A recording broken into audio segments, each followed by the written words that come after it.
And welcome everyone to another exciting adventure of the energy that surrounds us. I'm your host, Michael, and to everyone that's joining us tonight, I want to say thank you because this episode was originally scheduled for Tuesday night at the normal time, or I should say the normal day. However, due to circumstances beyond control, we had to reschedule, and so thank you all for tuning in and joining us tonight. I can guarantee you tonight's episode is going to be full of some really great information, and we've been talking backstage, and in full transparency, I'm going to tell you, you guys are in for a huge treat. We're going to have lots of fun tonight. So without further ado, I'm going to turn it over to my amazing guest who is going to share some really cool information and some experiences of her own. So I'm going to turn it over to the one, the only conscious contact extraordinaire, Gina. And I am so sorry. I'm going to guess your last name is pronounced Splettstaszer, but nope, I totally just butchered that. Oh, you're so close. So close. No, it's Splettstaszer. Yeah, it's extra super German. It's very German. So I have a German last name. I should be able to pronounce that. Well, I mean, I'm going to go hide in the corner now.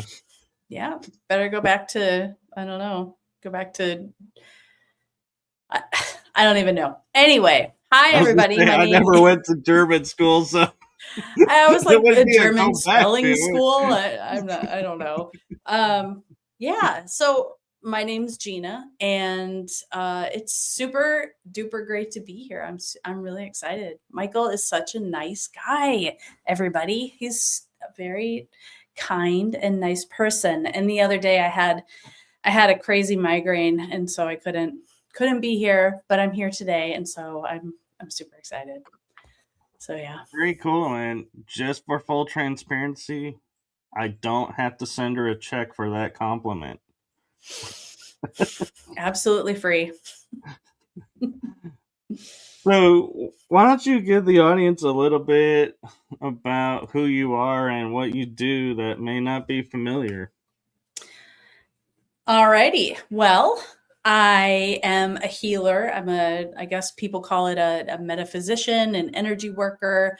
I have a business that I do kind of intuitive guidance. I'm working with a little bit of like medical intuition sort of stuff. I have my own modality that was given to me a few years ago by my teams, my guides. And it's kind of just this inner tech that I use that helps people to clear out their fields. It helps people I've been able to work on the physical level with people, the emotional level, the mental level. It's been really helpful for people, and I'm blessed to be able to work with people. And so I do that, but I also have a podcast called AetherFlows Podcast, and it's kind of the same thing that Michael does. I do interviews with people that I find randomly, or I just, people that I think are really amazing, have had really incredible experiences, or, something super special about them. And I have these conversations about interdimensionality, multidimensionality, unity consciousness, contact with other beings, all sorts of stuff, grid work, energy. And yeah, so that's what I do. I also live in the woods of the Upper Peninsula in Michigan, next to Lake Superior, and I get to hang out with lots of multidimensional beings. It's really fun. Very cool. And so, was metaphysics something that you chose to get into, or do you feel like you were kind of born into it and been doing it ever since you can remember? I have some memories of other lives that I've had where I was a healer.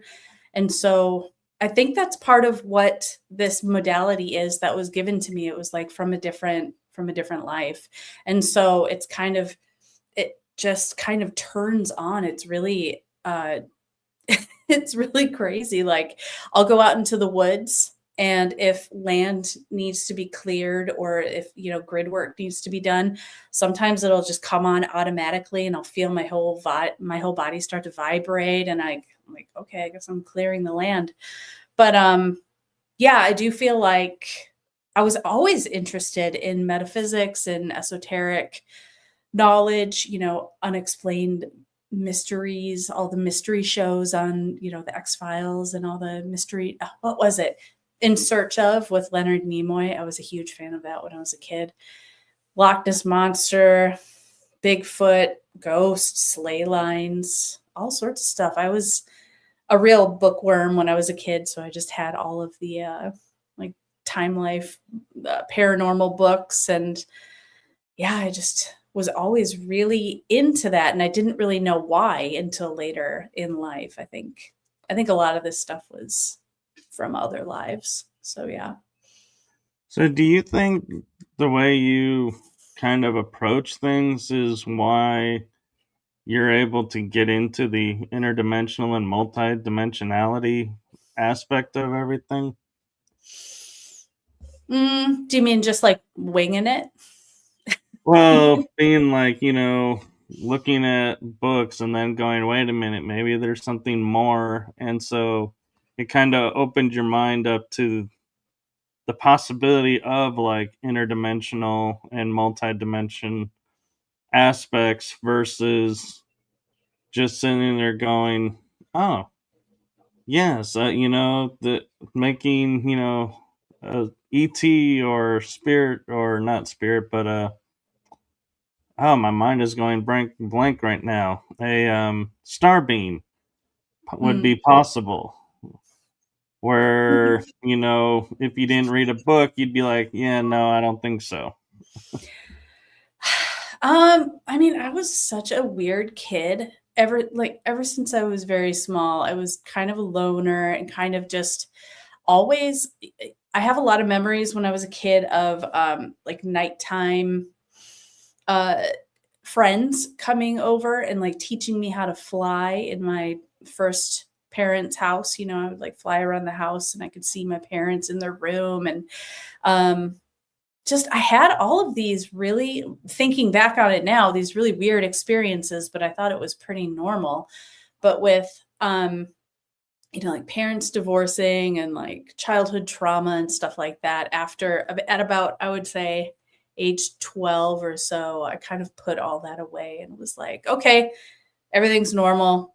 I'm totally normal, everybody, like nothing to see here, and kind of put it all on the back shelf. And but it was always kind of there. I was always interested in that sort of stuff. And it didn't really come back to me until I would say 2018, 2019.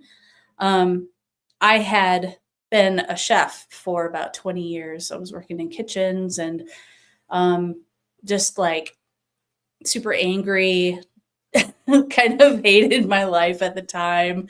Just was like, just push through it with everything, just go home, drink some beer, watch some Netflix, go to bed, get up, go back to work. And I feel like after so many years of that, my body just started breaking down, and I had to get like bilateral carpal tunnel surgery and surgery on my elbows and chiropractic adjustments all the time. And I started getting these migraines, like chronic migraines. And I didn't realize that it was, all this like repressed emotional energy and all of this other stuff that I hadn't dealt with. And so it was kind of manifesting in a physical way. And I was just like, I just thought I was wearing my body out. So I finally I tried like different migraine medications, and we couldn't my doctors and I could not figure out the cause of these migraines, and like getting surgery and all this stuff. And finally, I just in desperation, I decided to go to a Reiki person. I had no idea what Reiki was. I didn't know. I was just like, oh, this hippie crap. Okay, I guess I'll try it. Like nothing else is working and I can barely stand. So I guess I'll try this Reiki stuff. And I ended up contacting this woman who is, she lives in Chicago. And I was living in Detroit at the time. I had just found her randomly from the Theosophical Society channel on YouTube. And she was speaking, and I was like, wow, this lady's really cool. I'll check her out. Turns out she did Reiki and all sorts of other like ancestral healing stuff. And so I started working with her, and probably like the fourth session in, I want to say, I felt kind of a slight tickling at the top of my head. And I was like, oh, that's interesting. I wonder what that's about. And I went to sleep. And as I was going to sleep that night, I was in that in-between phase of like, being out of consciousness, and just kind of all of a sudden, I felt and I heard this intense vibration that was like, it felt like I sat on a car battery or something. It was like, and I heard it in my ears. It was like, and it woke me up. It scared the crap out of me. I was like, what is that? And I I tried to go back to sleep, and it happened again. And I didn't know what to do. It happened a couple of times in that same week. So I emailed the woman and I told her about what was happening. And she was like, oh, it's okay, dear. It's just your root chakra. It's really congested. So it's nothing to worry about. And I was like, what? I had no idea. I didn't know anything about clairsentience, or, I knew there was like clairvoyance and sometimes you can hear stuff. I didn't know there was such a thing as being able to feel energy. And so that kind of just like broke the dam. And all of a sudden I can like put my hand up in the air and feel energy from the sun, and like I'm feeling the earth and I'm feeling everybody else. And it was really overwhelming. And at around the same time, I was still living in Detroit. My family and I went on vacation to Traverse City, which is a small town in kind of upper lower Michigan, right on the edge of Lake Michigan, which is, there's whole books on that lake. It is so full of bizarre energy, and it's a beautiful, amazing place. But anyway, I didn't know anything about that. I was just like, let's go on vacation. And so we rented an Airbnb right across the street from the lake. And I was sitting outside in the dark looking at the stars, because I'd grown up in cities. I'd never really seen a very dark sky. So there were so many stars out, and I was like, whoa, this is so cool. And all of a sudden I look, and a big orb shoots out of this tree and goes over the roof of the house. And I was like, what the heck? What the heck was that? And I look above me, and there's this giant sparkly orb or ship, or I don't know what it was. It looked like it was like a giant plasma ball, and it's like a sparkler, and it just slowly moves over my head and across the lake. And it took a couple minutes to get, to where I couldn't see it anymore. It went across the lake. And I think that moment just kind of, it was like before that and then after in my life. And I went back in the house and my wife was like, how was stargazing? And I was like, oh, it's fine. It was fine. Nothing to see here. Like I was in total shock. And after that vacation, the phenomena followed me back to Detroit, and I started seeing orbs in my backyard. I would see it started out at first with this big, it looked like the Booga sphere. Is that what it's called? Like the big metal ball. Have you heard of that? I know what you're talking about, and I'm not sure if it's Booga is the word for it. South America. It's like Buga. Anyway, I was in my living room one day and I looked out the window and there was this like metal ball just hanging out in the sky above a tree. And at the time, I didn't even know what a drone looked like. So I was like, maybe that's a drone. I don't know what that is. But it was metal and I could like see parts, like pieces of it were, glimmering in the sun, and it just hung out there for a good, I want to say like 8 minutes. And, I was like walking around the house doing chores and I was like, oh yeah, it's still up there. That's weird. I didn't know what to think about it. So that was something weird that happened. But then after that, I started seeing like more of those plasma lights and like just orbs that looked, they felt like they had an intelligence to them. Like you could, when you look at them, it's like your heart chakra starts buzzing and you're like, oh, okay, there's something's going on there. But I would see them in the daytime. I saw them at night. I would see like big flashes in the sky. And one day I came out into my backyard in the middle of the day. And this is in Detroit proper. It's like a mile away from the casino from downtown. And I look above and there's like a big black triangle in the sky hanging out above my backyard. And I was just like, what the F what is going on? And I'm just like, hey guys. And then it kind of hangs out for a second and then it rotates like 90 degrees and just like turns the other direction and slowly floats away. And I was like, oh my God, I'm losing my mind. Like, I wasn't telling any of my family any of this at the time because I was like, I have no clue what is happening right now. And I started seeing like, there were like black helicopters that would come over the house. And I mean, there was a lot of that stuff anyway. Like police were doing sweeps because of like people driving around crazy in Detroit. So who knows? But I saw this like, a couple of times I saw this big orange sphere that would like float. I thought it was the sun at first, but it's like moving. And I'm like, oh, that's not the sun.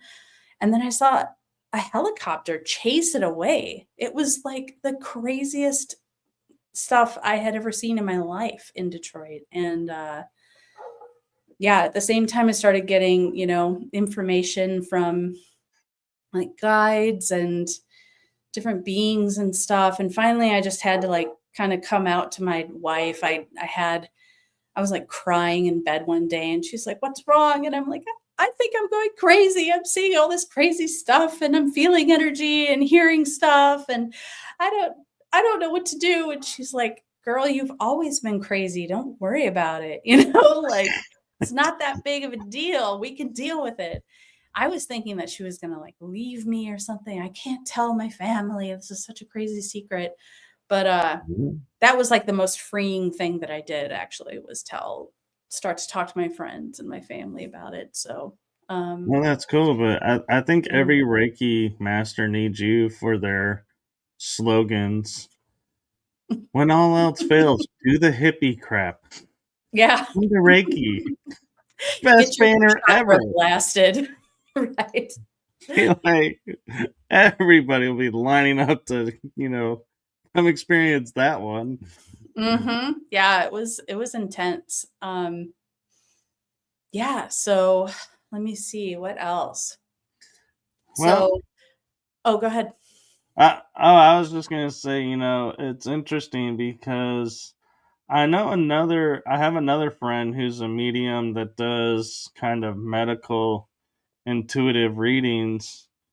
And so I'm kind of curious, was trying to figure out your headaches, what drove you into learning how to be a medical intuitive, or did that come from that experience, or how did you get an aha moment to going, ooh, medical intuitive, I can do that, let's do that? Well, again, I think it comes back to like early childhood and maybe doing this in other lifetimes. Like, I have a funny little side story. One of my best friends, who I went to kindergarten with this guy. I've known him forever. He has a story that I barely remember this happening. I have a vague memory of this happening, but he was like, "Hey, Gina, do you remember that time in second grade when you stayed after school to play with the chicken liver?" And I'm like, What? "What?" Well, it turns out, so I'm a child of the 70s and 80s, and I don't know why my teacher thought this was a good idea. The rules must have been a little looser back then, because she brought in like it was either a raw chicken or a raw turkey, like a store-bought carcass from, the grocery store.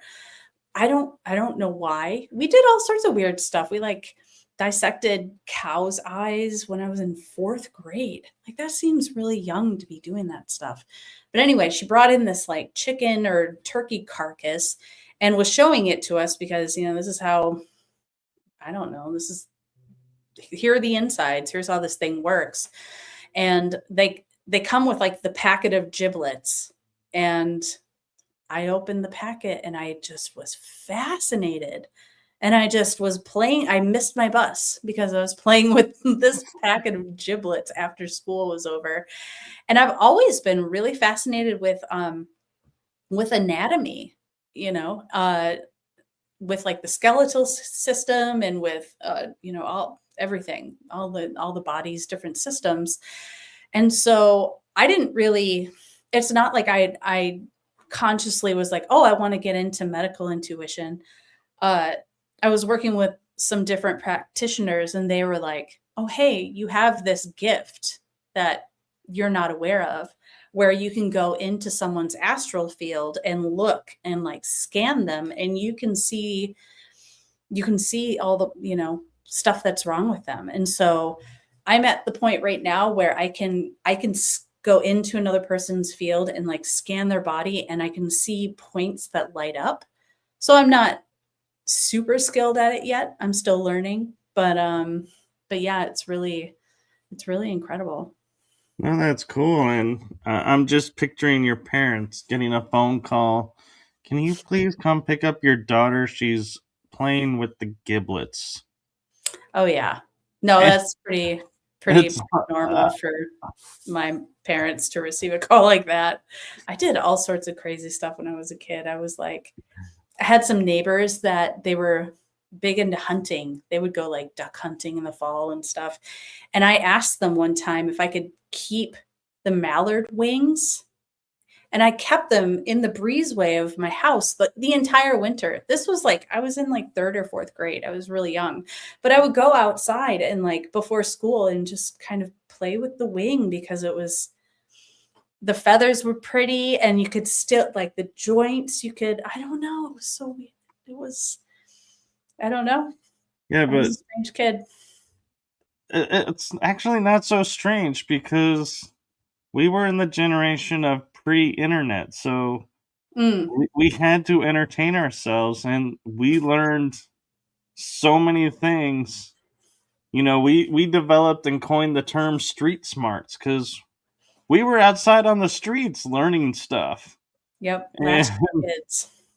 and playing outside and learning all this stuff hands on. And yeah, I personally didn't like go and keep duck wings, and as a kid, but hey, everybody entertains themselves in different ways, and I'm just glad to hear that you weren't like putting them on your back and trying to figure out if they would work. Flying off a roof and going, they work for the bird. Why not me? Right. Yeah.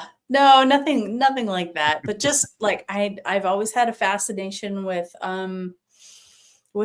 bodies and yeah. So I think that's kind of where that kind of comes from. But yeah, I think a lot of this stuff for me comes from other lifetimes because it kind of all of it was kind of dormant until, maybe like 4 or 5 years ago. And that brings up an interesting point of I'm just now thinking about like you are open to multidimensionality, interdimensions, Sasquatch, the Fae, ETs. I am as well, and we don't question it as much. And we were the generation before the internet. So I wonder if the internet has kind of blocked people from being aware of and making it harder for them because they're so glued to the internet that they don't pay attention to the real world around them. Yeah, I mean, probably to some extent. I didn't get a computer until I was about 30 or a cell phone. I didn't have any of that stuff until I was pretty old. But I found that I don't read books as much. I'm always like multitasking now where I feel like I didn't do that as much before. I'm kind of like skimming the surface of things, not really able to focus quite as well. And I do feel like a lot of that kind of comes from having a phone and having technology in your face all the time. But then there's also the subject of like the crystal children and the younger generations that are I've met some of these kids and they have incredible abilities and they are incredibly high vibrational and just so I don't know. Maybe it's just situational.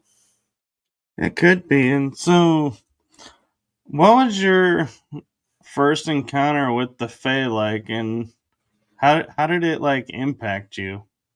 Do you include like the Sasquatch people as the Fae in the Fae realm? I can, but I view Sasquatch as Sasquatch beings, Fae as incorporating like your fairies, pixies, elves, dwarves, leprechauns, kind of more the Irish Fae than and well, I think they all exist in kind of round about the same dimension. That's kind of like I think anyway. I'm no expert. But let me see. What was my first? So when I was a kid, I told you I had this nighttime visitor that would come and teach me how to do stuff. And I don't know if he was from the elemental realm or if he was a galactic. I don't know. But he looked almost exactly like ET, which just to age myself, I was born in 1977 and this was happening in I think I was about 3 years old when this happened. So this was 1980. And I know I didn't see that movie until at least I don't think it came out until 1982. I want to say 81 or 82. But I know I didn't early 80s. Yeah. Yeah. I know I didn't see that movie until I was until we had moved out of that house where I had those experiences. And I'm not sure what he was, but it was some being that came to me and he said his name was Lotkeel and he showed me how to like float around and stuff. So that could have been my first experience, but other than that, it hasn't really been so much of a physical thing with the Fae. It's been more of connecting, like channeling energy and connecting in that sort of way. So I don't know, I would say 2020, 2021 was probably when I started connecting with them more. No, that's really cool. And just FYI, you're only 1 year older than me. I was 78. Oh yeah. So Awesome. that's why it's like, yeah, I think our youths were so similar. There's only 1 year apart. But yeah, I'm sure you were outside a lot too when you were a kid. Oh yeah. And what's interesting though is, like you mentioned elemental and fae, and I was on a show this afternoon about elementals, and one of the speakers on the panel kept saying, "Oh, the fae, being the elementals," and I was like, "No, the elementals are not fae. They're two different species or two different cultures." And oh yeah. so I was curious your thoughts on that too, if you feel that way as well. Yeah, I definitely do. I mean, you have the gnomes, their own culture. You have the little people, they have their own culture. I mean, it's regional too. Like you have the fae and the little people and the gnomes in Ireland, and then they're up here too. I haven't had as much contact with them because I feel like up here there's a large the culture is all about logging and mining, which I feel like we do so much damage to the land when we are extracting minerals and cutting down the trees and everything, and just showing disregard and disrespect for the land in general. So I feel like these guys probably don't want to hang out with us very much. And that's the sense that I've gotten. I've had a few experiences with them up here, but they feel more kind of reserved. So, but yeah, I mean, there's brownies, there's leprechauns, there's the tree people, like the tree beings. I've had a lot of experiences with them. They're beautiful, and I would say that's probably the most interaction I've had is with the different tree beings. Yeah, because the way I was looking at it and we were talking about it is, and some of the panel was agreeing with me, is they tend the nature. They nurture the nature, but the elementals are the ones that they're protecting the portals, the energies, and nature. And I don't know, I kind of feel like, the loggers and, the mineral people, they seem to be able to operate and function with little, interaction from the elementals. So they must have a contract or something to do it because, like you're saying, they're ripping up into the earth. And I would think for sure the earth elementals would be like, hey, you are damaging our turf. We're not going to put up with this and do something, but they don't. Yeah. Yeah, I don't know. I mean, maybe it's interfering with our free will. I'm not sure.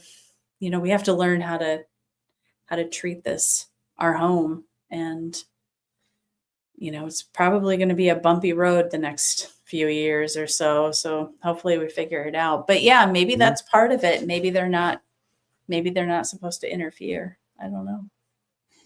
Yeah, they're more like watchers.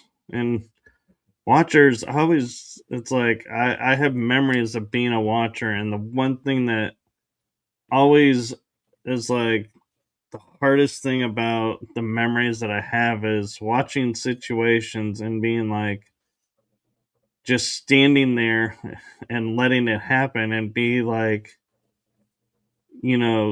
looking at yourself and going, why are you allowing this to happen? This shouldn't be going on or ought not to be going on. And going, it's my job to watch and not interfere. We're not allowed to interfere. And I'm like, that's crap. And I'm like, yes, it is on both parts. It's like, and so I feel like I have not so many lifetimes as watchers because I probably didn't do it very well because I had that nature of wanting to interfere at certain points and be like, this is just over the top. No, we're stepping in. Yeah. Well, I mean, that's such a storyline premise for all Star Trek and like sci-fi shows like that, where it's like you're, not supposed to interfere, and there's all the moral and ethic sort of dilemmas when it comes to that. But yeah. I'm on a Deep Space Nine kick right now. Oh, I've never seen it. Where are you at in it? I think we're on I think it might be the 3rd season. So you haven't gotten to the long drawn out conflict yet. Oh, just starting with the what is it? The Klingons and the Cardassians and. Oh no, this is a different one. Really? It's a conflict that unifies one side of the wormhole against the other side of the wormhole. Oh, I know who you're talking about. We won't spoil it for anybody because it's not an ancient show or anything, but I'm not wanting to spoil it for you because you haven't seen it, and so I'm like, I'm not wanting to say, oh, this happens, and you're like, oh, well, I can now skip 3, 4, maybe 5, to season 6, maybe. I wish. My wife won't let me skip any of them, and she won't tell me what's like the stuff I want to know. I'm like, what's going to happen with this? No, you'll just have to watch. That is a true hero right there. If she were any sort of TV character, she would be Spock. She totally would. She's definitely part Vulcan. Which version of Spock? The Leonard Nimoy Spock? The Zachary? Definitely. The Zachary? Leonard Nimoy all the way. There's like 3 Spocks now in the Star Trek universe. Oh, Leonard Nimoy's the best. OG. Yeah, I kind of miss those and everything, but no, and it's good to go through the Star Trek series. Are you doing them in order, or are you doing them in order of they were released? Oh, well, we're just on I have not watched any what is it? New Generation or Next Generation. I've seen a few of the original Star Treks. This is just a one-off, the whole Deep Space Nine thing. So yeah, we're watching them all in order. Yeah, I know. When I first, well, of the Deep Space Nine, this is just that universe. Like when I first met my wife, I was like, that is such nerd stuff. I am not into that. She was like, have you ever heard it? This was like 2012. She's like, have you ever heard of Game of Thrones? And I'm like, what? This dragon slayer stuff? What? I'm not watching this. But we did, and I got so into it. So I feel like all this stuff is like on some level channeled. It's like channeled galactic drama that's been filtered down to us. I will say something that may spoil a little bit, but it's not about Deep Space Nine. It's about the original series. Well, one with William Shatner and Leonard Nimoy is a friend of mine who is all about, looking into star cultures and sovereignty of the individual and being owning our own energy and everything.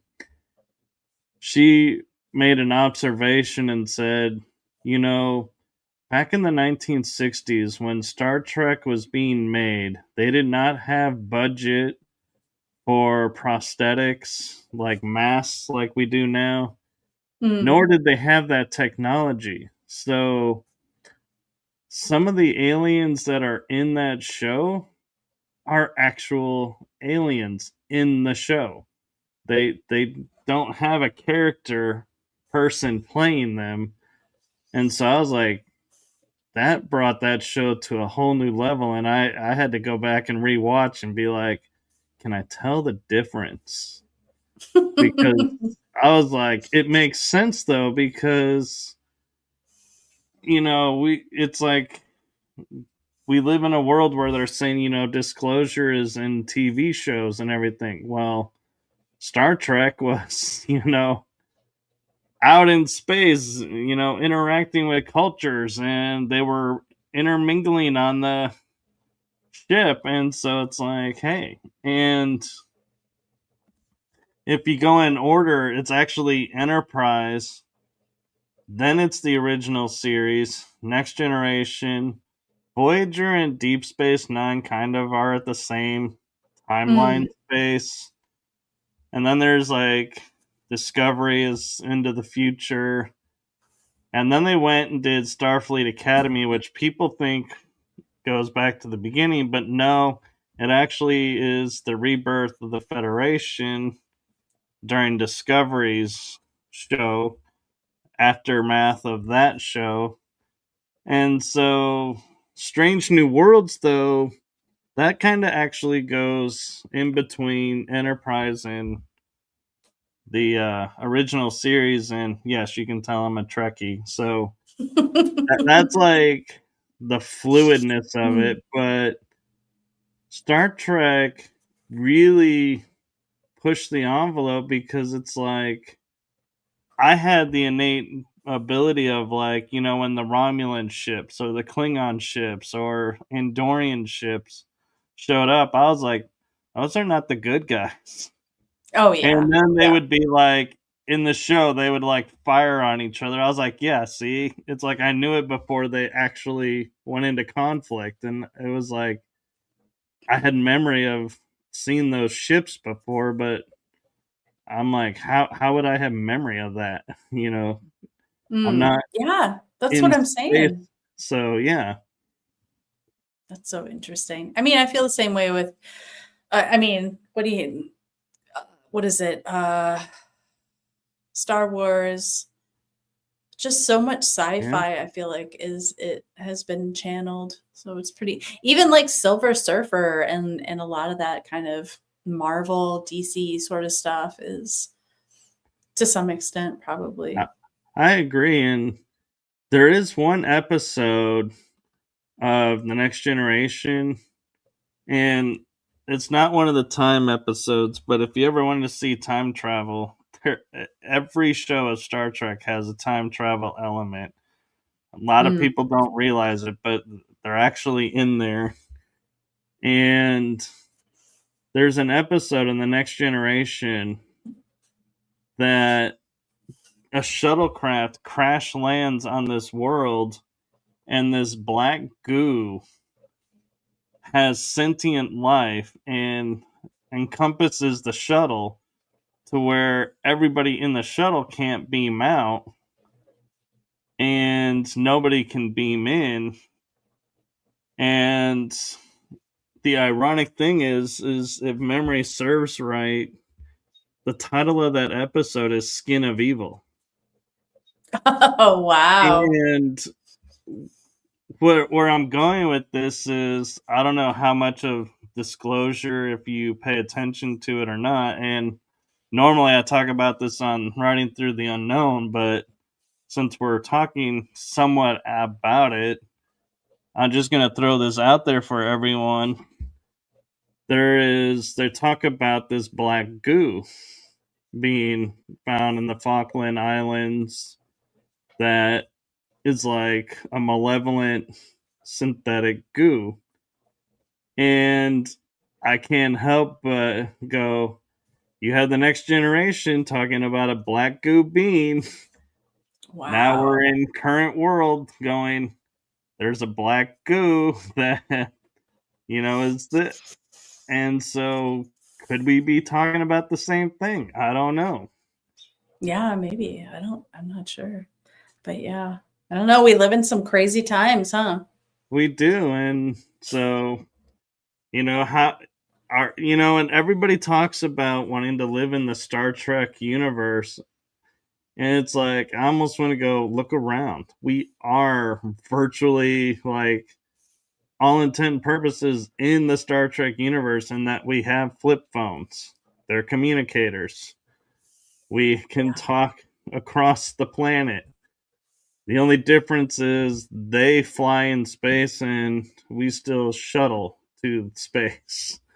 Exactly. And so I have a feeling that's probably a good thing right now, because the way we are right now in our world, I don't think we need to be spreading that out into the galactic universe and going. Right. It's like, yeah, I imagine all the races are like, oh, great, the humans are coming. There goes the neighborhood. Well, I think a big part of why people love watching Star Trek is because in the show, they're already at this point of having this like utopian society with, there's zero crime. People are super respectful of each other, and there's so much diversity, and everyone kind of respects each other's cultures for the most part. But actually, though, I would question the zero crime bit, because they have brigs and security on the ships, and it's not always by people that are invading, or fighting, so I guess you're right. Yeah, there are some crime. It's just not as much, but there is still some crime. Right. Well, it just seems like they've kind of figured some stuff out that we are probably in the process of figuring out right now, like polarity dramas and tribalism, and learning how to treat our planet. Like all of this stuff is happening right now, and it's an exciting time to be here and to see this stuff, but it is really easy to kind of get sucked into like doom and gloom and drama. So very, very challenging time right now. It is. And on that note, I think this is a perfect segue to, you do work harmonizing the physical and subtle bodies.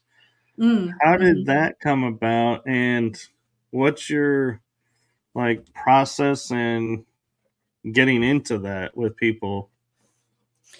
Well, it started out with I got certified to be a Reiki master, so that was kind of my permission slip to start working with energy, and that was back in 2019, 2020. And I would just work on myself, my friends, my dogs, and that's kind of what got me started into channeling energy and learning how to work with other people. And then, like I said, about 2 years ago, I was given this modality that I now use from my teams. And it really is this inner tech that I have that kind of just, it's got its own intelligence. And I could work on somebody, 5 days in a row. And each day the person will have a different experience, because your body is in a different place each day, and it needs different stuff. And so I use it on myself every day. And I've had experiences with, I had a friend who, he's in his mid 30s, I want to say. He had an inch in diameter, like almost a golf ball sized kidney stone. And he didn't have insurance at the time. And so he was super worried about how is this going to get resolved? And so I asked him if he wanted to start practicing with me. And so we got about 4 sessions in, and he went back to the doctor to get some tests, and they did the sonar thing with him on his kidney, and it was gone. And I was like, how did that even happen? He's like, I'm not sure, but it's not there anymore. So who knows? Who knows? And I was like, okay, that must have been a fluke. I can't explain that. But then I was working with another friend who had arthritis in all of his joints. And it was to the point where he had to like maintain a certain weight so that he didn't put too much weight on it because it was so painful. It's like he couldn't bike anymore. He couldn't walk very long. And I started working with him. I did 2 sessions with him, and that was about 6 months ago. He lives in Thailand. I keep in touch with him, and he keeps me posted. He's like, it's still gone.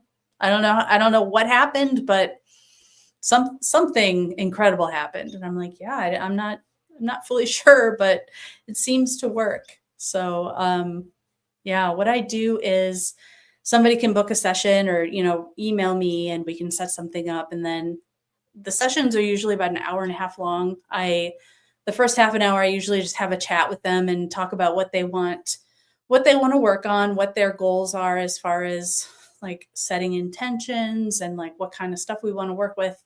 And that in itself is like an energetic transmission, because even like right now, you and I are talking, we're also exchanging energy. So we talk for a while and then we go into it, and the energy just kind of, it turns on. I connect us all up, get us all, create a sacred space and everything.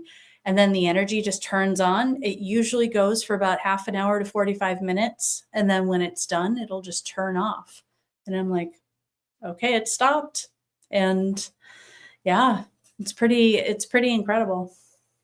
No, that's amazing. And it's, it sounds like, I'm kind of wondering with everything that you have going on, it's like it's no wonder, the interdimensional beings and everything are like reaching out, and because we're all beacons, but it depends on your awareness.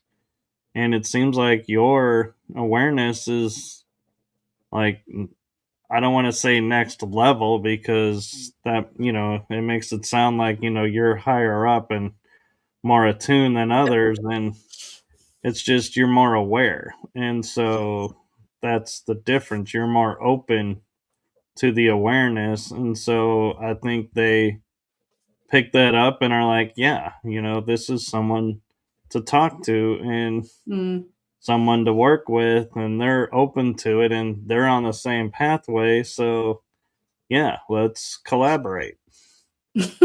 Exactly. I was talking about that with a friend of mine the other day. Like, nobody needs to feel like, oh, I'm not special, I can't do this sort of stuff. Like, this is in our human blueprint. We're supposed to be able to heal ourselves. We're supposed to live longer than 70, 80 years. We're supposed to be able to work with the interdimensionals, with the Sasquatch, with the Fae. Like, this is all our planet. We're all supposed to be able to work together and work consciously with Gaia. She is her own sentient being, like, we're not just living on some rock in a meat suit, just born to work and drink beer and eat candy and die. Like, we're supposed to have like a really fun, interactive, aware, conscious experience with everyone, with the UFOs, with extraterrestrials, with everybody. So yeah, I don't feel like I'm special or anything. I've just been working on my energy for a while. That's it. I think this would happen to anybody who had the intention and, I don't know, and kind of worked on their energy. Really, I think it would happen with anybody if they had good intentions. Why does everybody always pick on candy? I love candy. I just ate a bunch of candy before I came on. Ooh, which candy? Oh, what did I have? Oh, I made homemade pot de creme, like chocolate pudding. Earlier today. Yeah, it was pretty good. You did better than me. I had some chewy sprees this afternoon. Oh yeah, my wife loves sprees. They're not bad. I'm trying to think of what else. I love the Wiley Wallaby strawberry licorice. It's one of my favorites. Yeah, I love that stuff. Much better than the black licorice. Ugh. Oh, yuck. Yuck. I'm sorry. I've tried. I can't do it.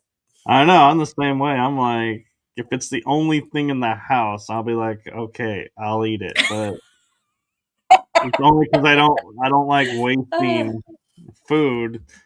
I'm like, it's not my, like, I'm not going to enjoy this, but I can tolerate it enough to get rid of it and be like, not again. Right. Yeah. I have a short story. My mother actually passed away last April Fool's Day, so not too long ago. But in celebration of her life, I bought some like yogurt covered pretzels and black licorice, which were her two favorite like junk food candies. I mean, she loved KFC too, but I was like, no, I'm not doing that. But I tried to get through that bag of licorice. I tossed it. I couldn't do it. I was like, Mom, how in the heck did you eat this stuff? It's kind of funny because my mom passed April 22nd, and she really? was into black licorice too. And what's up with that? Wow. Yeah, no black licorice. Thank you. Yeah. Well, how are you doing with that? Were you close with your mom? I was very close, and I'm doing actually really well with it because to me, I'm like, I only get upset when I really, think about the physicality aspect. And that's when I'll be like, oh, yeah, I miss the physicality. It hurts that I don't have the physicality. Yeah. But because I know they're in energy form, I can still feel them, talk to them, sense them around, and interact with them in energy form on the other side. It's like, yeah, they're not dead and gone. They're just not physically here. And so that's a different process. And I'm actually in the process of writing a book about that because I'm in metaphysics, death in the metaphysical world is very different than mainstream world. And like the first chapter, the first section of my book, I'm like, I always like to do, like, when I'm doing a topic, what does mainstream define this topic as? And put the definitions in there. And I'm like, okay, this is my world. And this is what we define it as. And I was kind of laughing because I was like, my God, according to the English dictionary and the UK dictionary and the government science department, there's like 18, 20 different definitions of death. Like one is slaughter. And I'm like, yeah. I don't want to slaughter at the end of my life. No. That sounds like definite no, hard pass. Thank you. And so I'm like, no wonder people are afraid to die. Because, I mean, my God, look at, how long these definitions are. And then I go to metaphysics and I'm like, well, metaphysics defines death as they take it from yoga, and it's a transformation of one physical form to another. And I'm like, and I kept looking around and I was like, that's it. That's our definition. I was like, one thing. And I was talking to my hairstylist about it when I first was contemplating it and trying to word it. And he goes, oh my God, I love your definition, your way, much better than ours. I'm like, yeah, I know. And so I'm like, if I can get this into print, how many people may, pick this up and be like, you know what?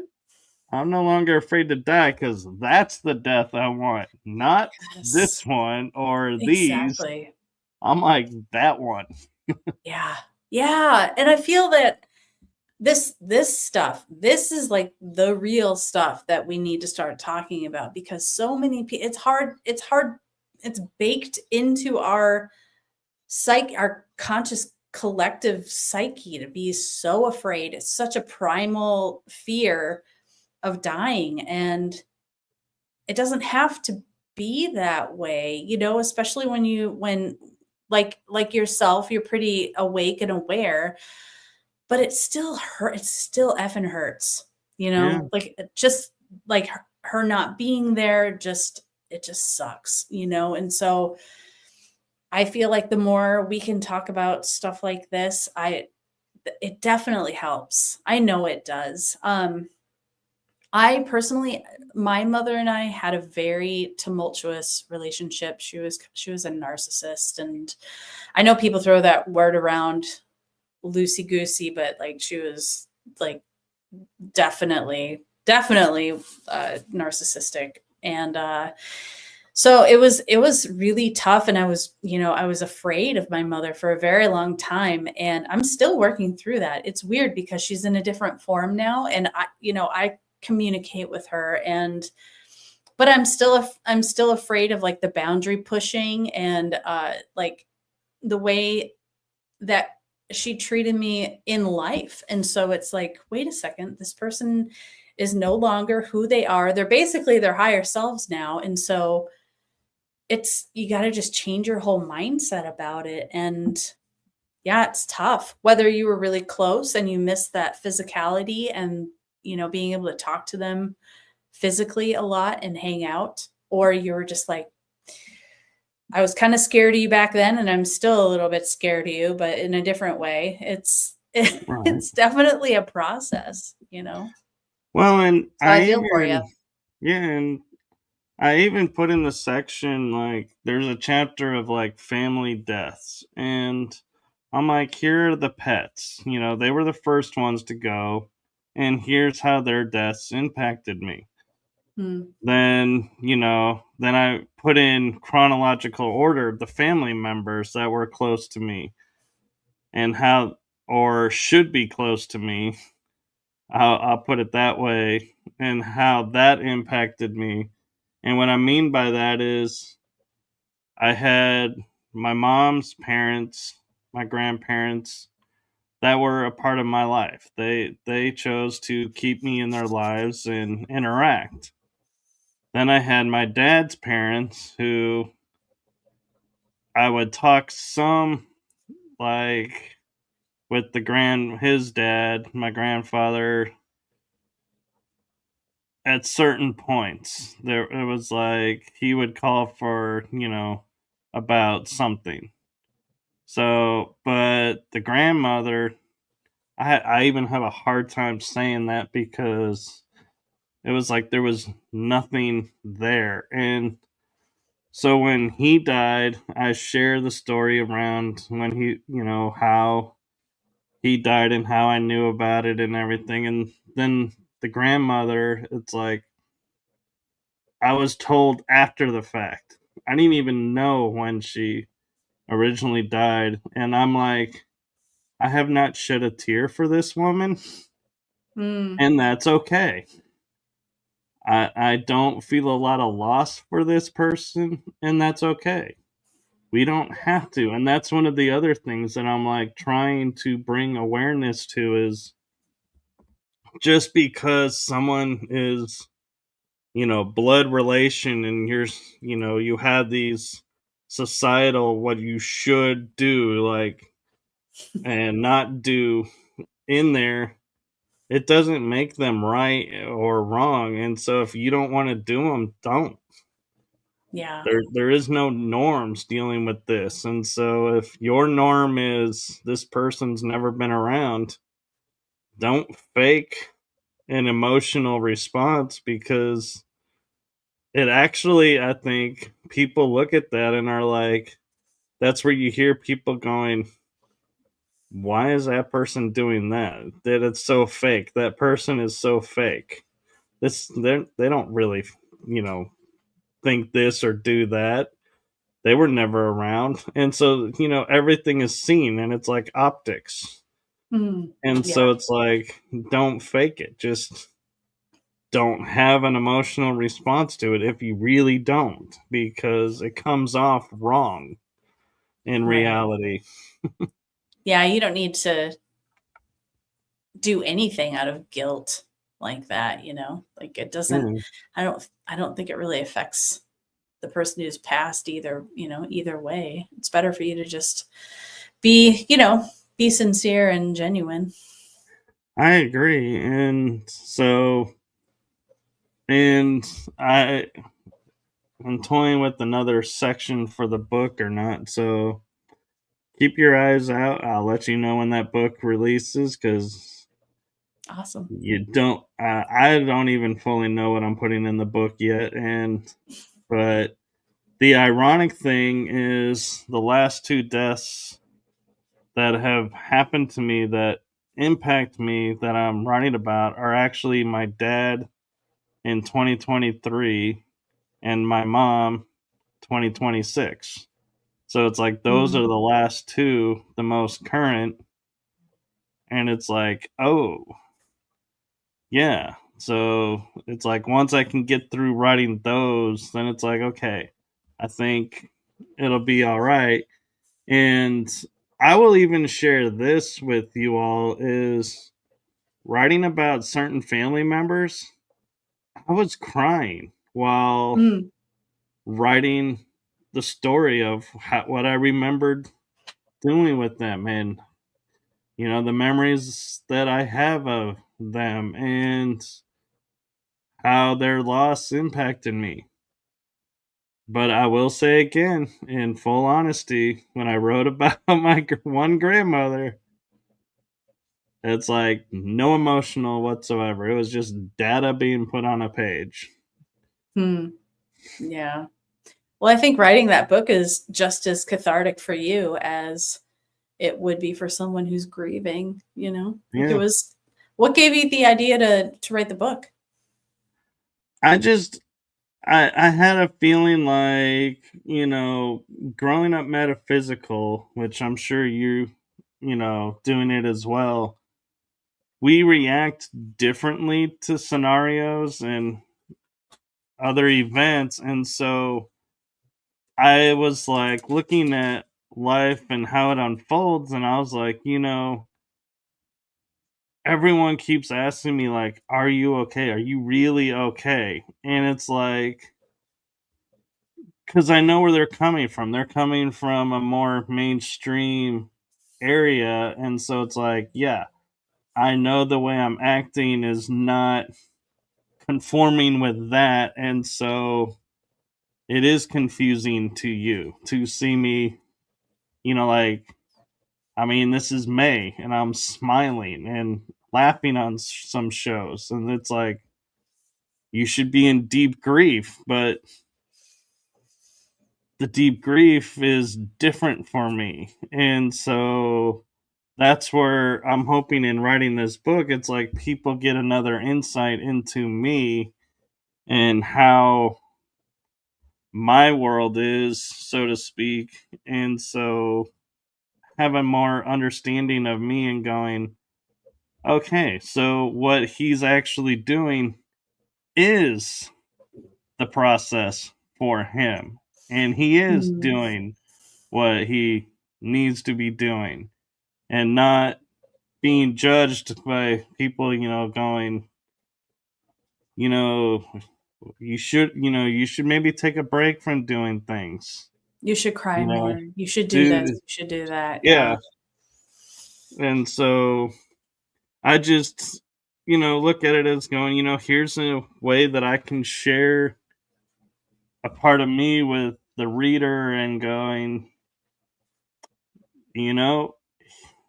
here's, what I was brought up to, what I chose for myself.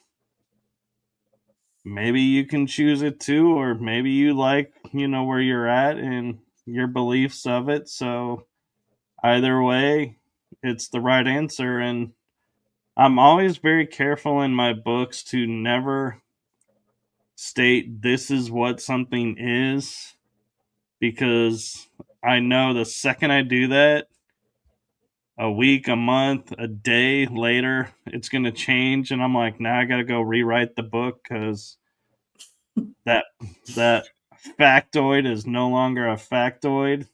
so to speak. Yeah. And I'm like, I don't want to be constantly rewriting books. And so I'm like, this is my information. This is how I gathered it. This is how I interpret it. What do you think is the conclusion? And it's like, boom, I push it off on them because not only, am I wanting you to think about it and, look at it, but I don't want you to sit there and go, oh, he said this is what it is. Because if it changes, I haven't said that, so I don't have to rewrite anything. I can just verbally say, yes, this idea has changed now. You won't get a bunch of mail being like, oh, you said it was this way and it's not. Yeah.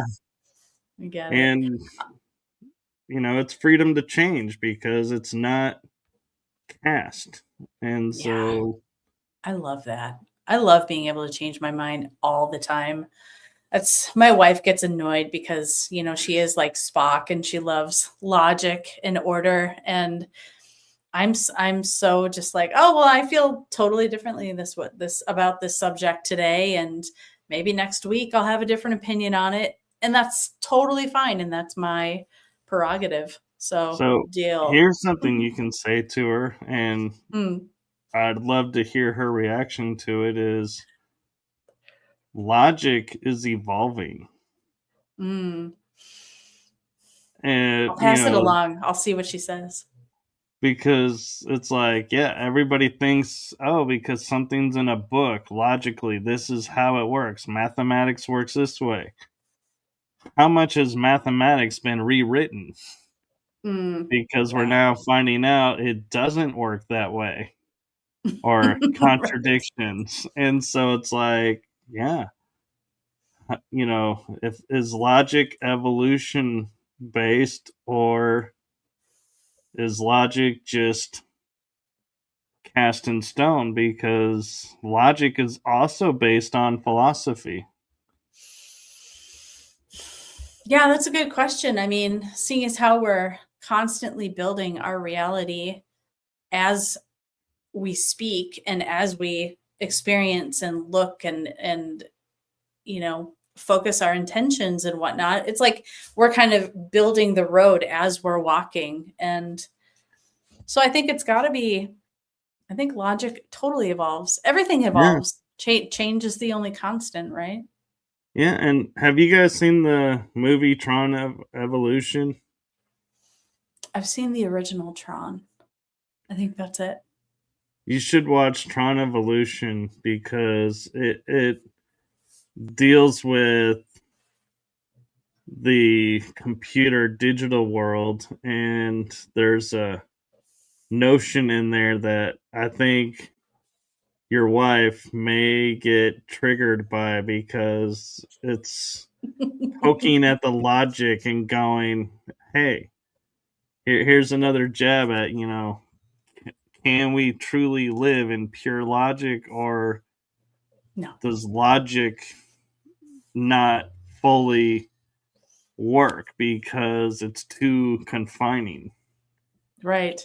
Well, I mean, the whole theory of the zeta reticuli, the grays, how they're like a future version of us that purely embraced logic, and they modified themselves so much that they kind of lost their ability to reproduce naturally. And so like that they kind of their race is like dying out, and that's why they're coming back here for genetic material, because logic, it's everything. So for me, I feel like my whole life is about bringing what has not been in balance into balance. You've got the divine feminine and the masculine and the polarities into unification, and I'm all about unity consciousness. And so for me, it's about bringing it all back into the heart, all back into balance. And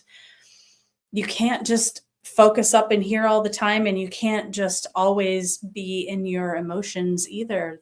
That's what we're here to do. We're here to master this stuff. Yeah. So, we're all learning at the same time. It's all big. But It's all a big sandbox. She can Here's have her a concept. opinions, and Yeah, and I love arguing with her, though. It's great.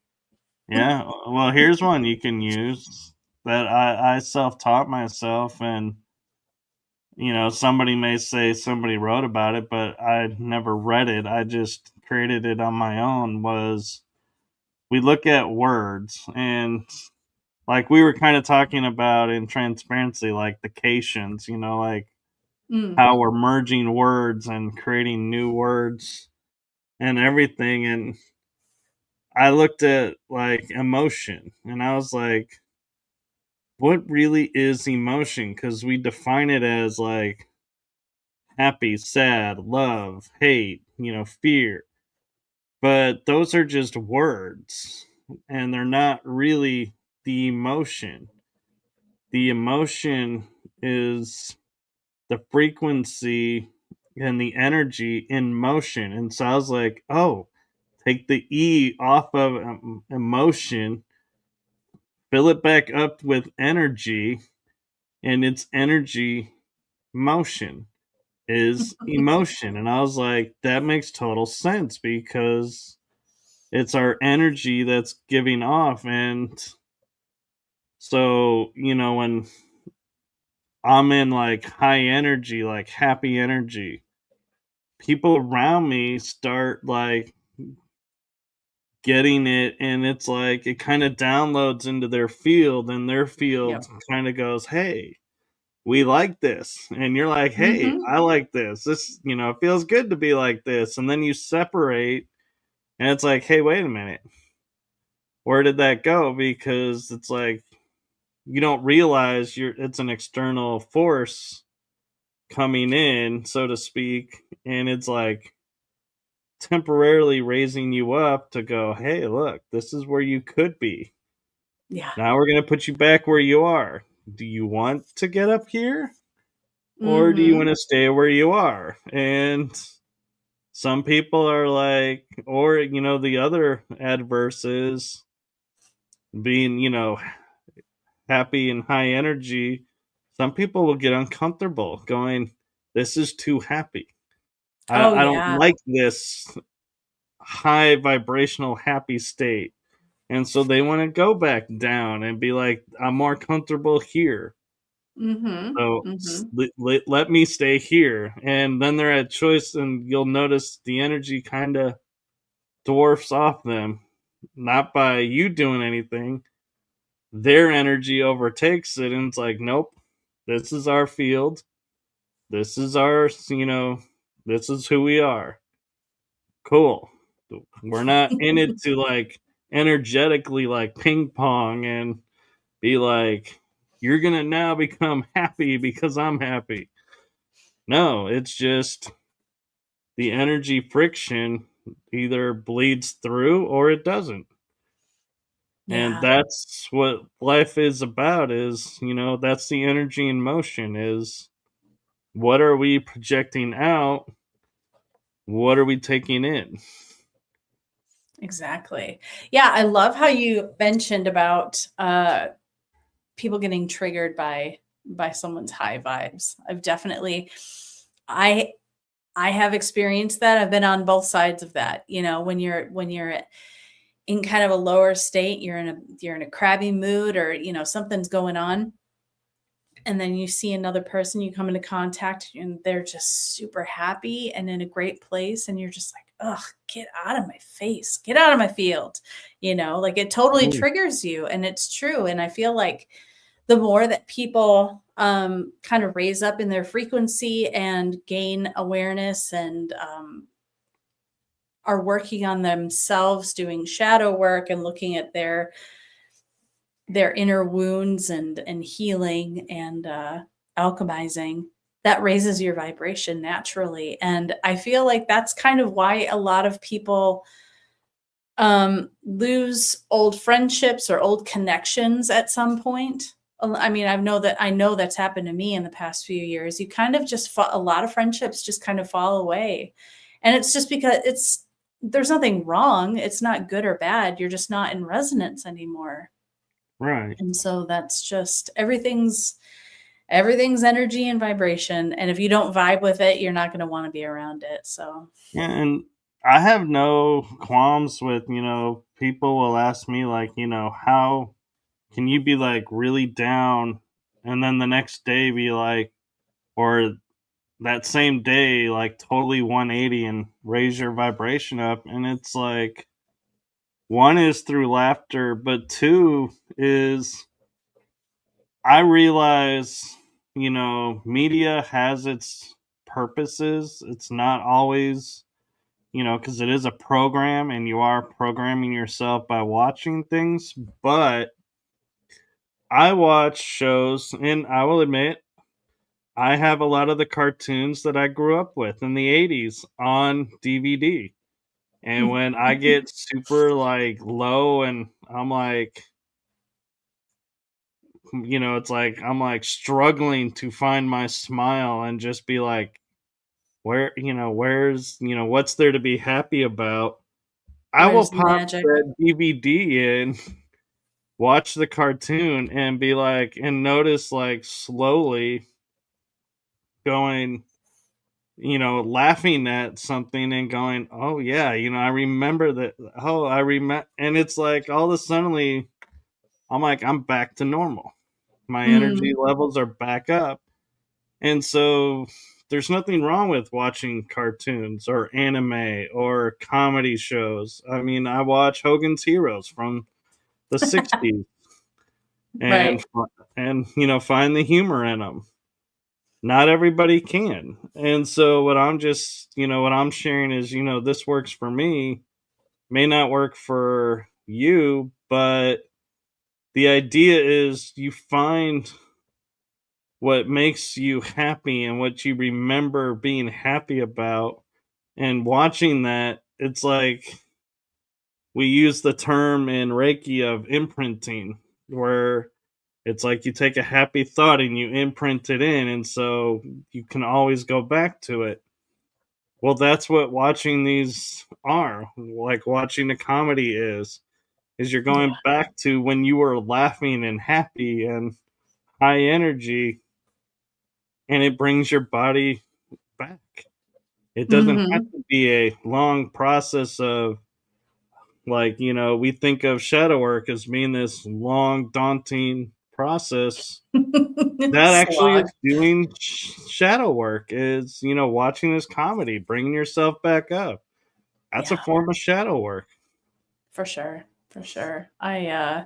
What are we watching right now? So we got Deep Space Nine, and we're watching the Rockford Files, I and remember just that. just these like Yeah. old kind of. We watched a lot of anime, a lot of cartoons that we're watching. We watched Fraggle Rock last night. I just got Fraggle Rock. Oh yeah, so great. I love it. It's like, I mean, there is this like nostalgic aspect to it as well, but it's like you said, that what will raise your frequency faster and higher than anything else is laughter. I mean, that's what laughing yoga is about. You just get in a group with people and you just start laughing and you instantly just feel so much better.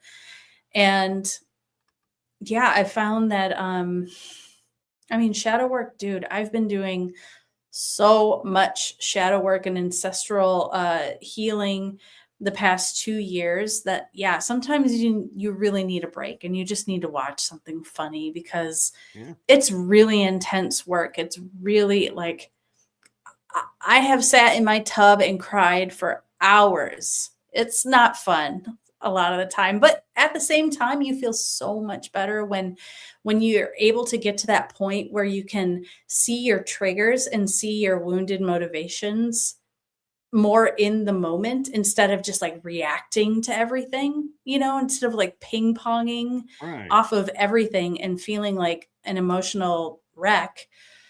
You can kind of see yourself and watch yourself from the outside and be like, "Oh yeah, that's why you got triggered, was because of this." And to have compassion for yourself is the biggest part. But yeah, it's been a really intense year. I've been doing a lot of inner work, and if it weren't for cartoons and like Fraggle Rock and the Muppet movies and stuff, I would be probably a much more serious person, and I'm over that. I don't want to be serious anymore. No, I know. And like last night on one of my episodes, we were talking about, keeping your energy in high vibes, and a couple of channeling sessions that I had on my show with Laura, they were talking about, you need to keep your energies high, keep raising your energies, and laughter, dancing, jumping jacks, these are all forms, of getting yourself active and, raising your vibration. And I was talking with my guest last night, Nikki, and we were, and I pointed out that, I can message her 4 words and she will spend a month laughing because she already has about this. And it's like, and just the thought of, what those 4 words are sends her into a laughter fit. And I start laughing because she's laughing, and she sends me messages like, yeah, I'm still laughing over this, or we kind of will evolve it and make it a story now. And it's like, just making each other laugh over a simple comment. And she was like, yeah, you can say it. And so we were laughing about the fact that one day you'll get this because it kind of references back to our childhood. But I said to her, I was like, oh, booyah to the mooyah. And she just started laughing and was like, oh my God, that's the greatest thing I've ever heard. And she's like, I can't stop laughing about it. And I'm like, what a gift to, give to somebody of, so whenever she's like gets upset, she can play the video or see the words and just start laughing again. And it's like, yeah, it's a healing aspect. And it only took me like a few seconds to say those 4 words. Exactly. So what we were getting as, they don't have to be elaborate gestures. It can take a second to change someone's world. Yeah. For sure. I mean, I remember times where I've been in the grocery store or, out and about and just kind of up in my head and, in a not great place. And someone will just make eye contact with you and just smile. Yeah. And that can change that can change everything. That can change your whole day. And yeah, it doesn't take a lot. So I mean, I try if I can remember it in my perimenopausal brain, if I can remember to try to make somebody smile once a day. I do. Or, another good thing that I've been doing lately is very first thing when I wake up is meditating on gratitude, because that's a big one for me. I have in the past struggled with having gratitude for being here. Just having this like Debbie Downer kind of half empty glass, kind of like, why the heck am I even here? This place sucks sort of mentality in the past. Oh, yeah. And yeah, it's always, for some reason, gratitude has always been kind of a challenge for me. So I've made it a practice to just sit for half an hour in my bed and just meditate on gratitude and try to just emanate that frequency out. And some days it's super easy. Some days it's, not super easy, but I feel like it really does set the tone for the day. It really helps to focus on the positive when you wake up, rather than like, oh, my aching back. Oh, I have all this stuff I have to do today. Oh, Yeah. And we actually, on the last channeling session I did with Laura Ferguson, aka Starseed Lolo, the group that was coming through, they were like, you also raise your vibration, and we're noticing that you and Laura do this. This is them talking, and they say, you say thank you to a lot of people. You bring gratitude into the world, and that raises vibration. That simple act, because it's your heart space coming out. And yes, it's different if, you know, and I pointed that out on a talk with someone that if you go, like if I was to say, Gina, thank you, and I'm coming from a place of this is an obligation, it kind of fell flat. And you're like, yeah, okay, whatever. But if I come from my heart space and I'm like, hey, thank you, you know, truly, thank you, it hits and there's like a Mhm. connection and it's like, hey, I didn't realize this was happening. Wow. I'm so glad that they're, you know, seeing this and that, you know, it's like a validation almost for you. What you're putting out is being perceived the way you want it to. And so it's like, hey, that's a really cool feeling. It raises the vibration. And so it's simple things. And that's why I say you got to be careful though where it's coming from, because if you go and, you know, you start doing gratitude every day to people because Gina and I said, you know, this will raise your vibration, it's not going to work because you're doing it out of obligation and like feeling like you have to. You have to genuinely be there. You have to Mm, genuinely feel it.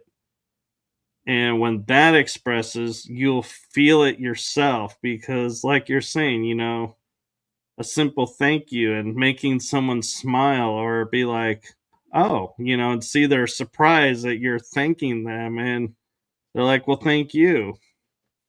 yeah. Yeah, It's, people you love know, that. yeah, there's a great feeling. There's like a euphoria that comes off of it. And the best thing about it is it's completely free. You don't have to pay for this euphoria experience. You Yeah, get it for free. exactly. Just I mean, I don't know, it's so easy. Just treat people how you would like to be treated. I think somebody smart said that once, Yeah, right? Treat I'm others sure as you would like somebody had to. to. Somebody in some book somewhere, I don't know. Yeah, But, yeah, it's just about treating others with respect and lifting each other up when we can, and yeah, I don't know. I'm hopeful for the future. I am too. And, you know, there are moments like you say when, you know, we're looking at the world and we just get down. It's like there are days that I look and I'll be honest, I'll be like, humanity's doomed. If this is the best that we can come up with now, is where we're at, is yeah, we're doomed as a species. But then I encounter That's the people that easy are route. raising, you know, and saying gratitude about something, a simple thank you. I'm like, you know, that person just totally changed my perspective, and there is hope for humanity. Yeah. That's the Yeah, power of it. exactly. I mean, we're having great conversations like this, and we're not the only ones. I know Yeah, we're not. People genuinely want to be. I think that's one of the core wounds of humanity is that people don't feel like they are truly heard or seen and that or understood. I think that's what everybody on all sides of all the, this wing, that wing, whatever team you play for, that's the commonality. Everyone just wants to be heard and to be understood. And I think if we can try to do that a little bit more with each other, I think it goes a really long way. yeah. And an example is I would go to a fast food place with my mom doing drive through because we had just done training at the gym. And so we had to get protein within an hour to maintain what we did, is what the trainers told us. And so we would pull through and I would say, thank you. And the guy would just hand me the stuff and be like, close the window. I was like, okay. And I could have easily said, well, you know, he's not ready for it, whatever. But the next time we went through, I said, thank you. And he just kind of like shook his head a little. So I was like, hey, you know, that's progress. Next time I said, you know, thank you. And he was like, what? And I said, "Oh, I was just saying thank you." He goes, "Oh, thanks. You're welcome." And that, and it was like I could see a change in that person over time of, this person probably, is sitting there and has seen maybe 100 people in a day. Yeah. And nobody says a word to him.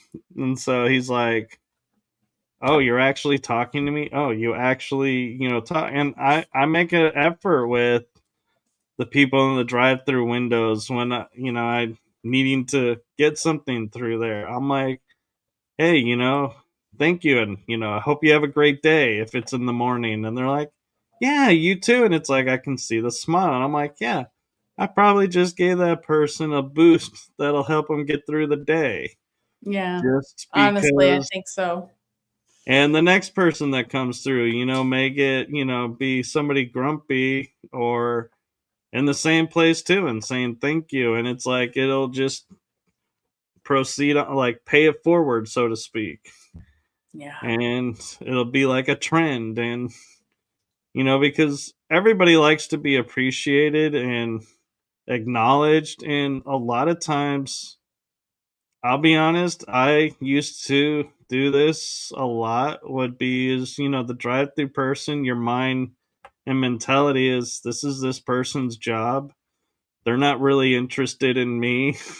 They're just interested in getting through the day. So you don't talk to them.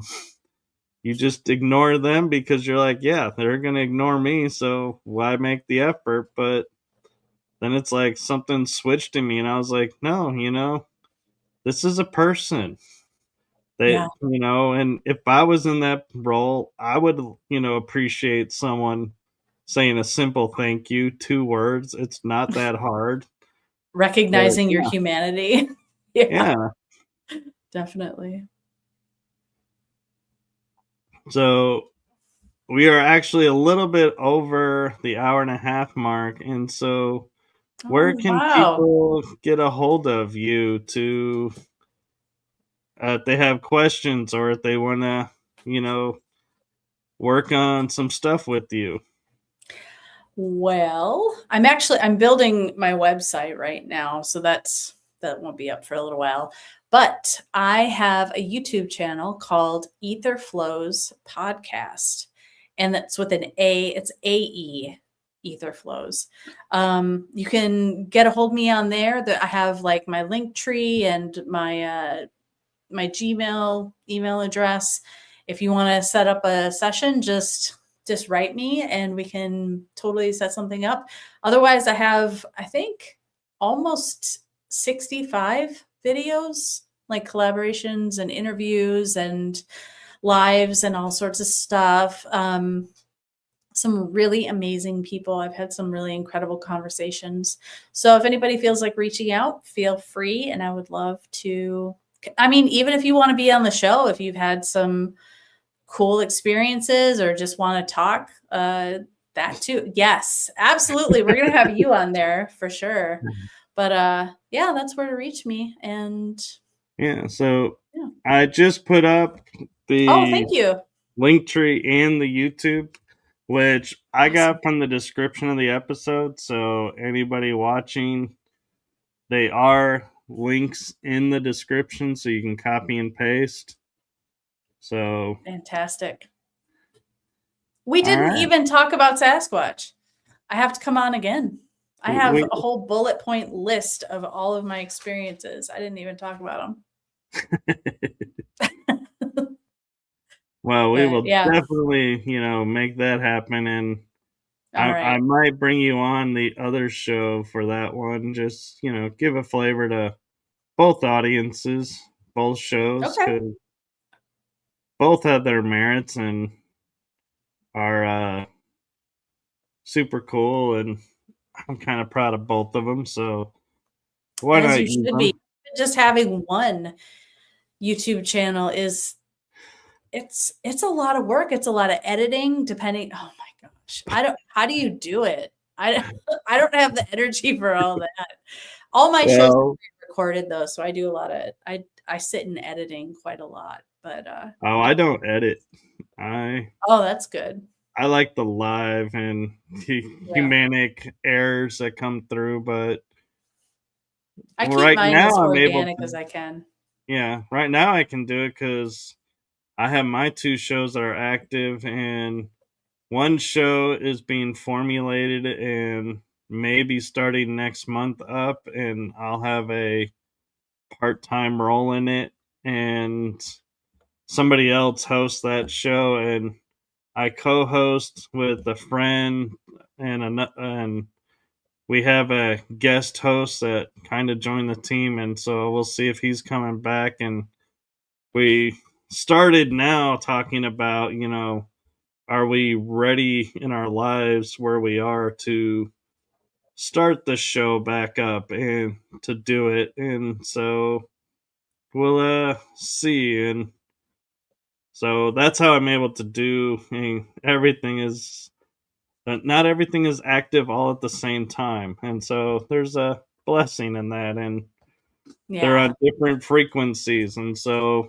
I do more of these 2 shows because it's my schedule, and when I'm on other people's schedules, I just pop in when I can. And so that's where I get to make all these appearances, and I'm like, I have fun with it because I don't have to prep anything. I just show up.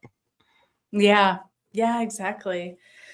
Oh, well, it's been really fun talking to you, Michael. I'm honored that you had me on your show. It's great to meet another heart-centered individual. Yes, and I will verbally say this, and I will write this to Michelle Heaton. I thank you for putting us together and recommending us to each other, because it was a lot of fun. Yeah, for sure. And we'll do it again. Yeah, because I'm noticing the Egyptian behind you, the Organite, and the clown mask. Yes. I'm not going to ask about. And the what? What else are you looking at? Clown dummy mask that's up there. I'm like, I'm not going to those guys? I got those in... 2 of them. Oh, yeah. I used to live in Chinatown in Seattle, and I got those masks there. I used to... Oh, okay. Yeah. So they're the one just looked like the mask like you see on the puppets that people use. Yeah. And that's why I was thinking. I don't even... They were just weird, so I got them because I thought they were funny. But 10 years later, somehow I still have them. But the Organite is actually made by my friend Rion. He has a website called Team Light, and he makes incredible products. So if anybody's interested in Organite, they can check it out. Yeah, and I'm guessing, but I'm thinking I'm probably off because I recognize the binder of the black with the yellow writing with the yellow tab on the top was always the book for dummies. Like something for dummies, and I always thought that was the funniest title. Well, I don't want to call myself a dummy or anything, but sometimes you need that level of education. So yeah, I have a couple. No, so thank you, and I will leave you with one message as we're wrapping up that I like to leave all of my guests with, and that is, and I'm going to scoot myself over because I noticed last night, it's like when I went to do it, I was like, oh, I was partially on screen and partially blocked by my name. But it is from my heart and the heart of my shows to you. Thank you for what you're doing for humanity. It's seen, felt, and heard, and so appreciated. Aw, thanks. See, I felt that one. Right back at you, Michael. Thank you. Yeah. So make sure you follow along her pages, and you follow along my... Why am I saying pages? It's YouTube. It's not a page. The channels... Because you never know when I may be making an appearance on her show, or she may be back on one of my shows. So if you've been enjoying it, make sure you might as well just subscribe. Yeah. Save yourself the time. Exactly. And with that, we are going to say good night to everyone. Make it a wonderful evening, and we will see you next week for new shows. And check out Gina's show for whenever they are. I honestly don't know. Every week on the weekends. Oh, on the weekends, even better. Mm-hmm. So with that, we say adieu. And I don't know why I just went foreign language on everyone, but sure, why not? Adios, French, my friends. I think isn't so, yeah. Adieu French? Yeah. Maybe it's one of your past lives coming out. Who knows? There you go. Adieu, ciao, ding dong day. I remember that from Robin Hood Men in Tights. Oh my gosh. Blast from the past. Yep. So, yeah, adios. So, hasta luego, many different ways. Or, as the Hawaiians, I love this about them, aloha, which means hello and goodbye. So, you never know what they're saying to you. Aloha, everyone. Bye. Thanks for listening to us and hanging out. It was great. Yeah. Bye-bye, everyone. Bye.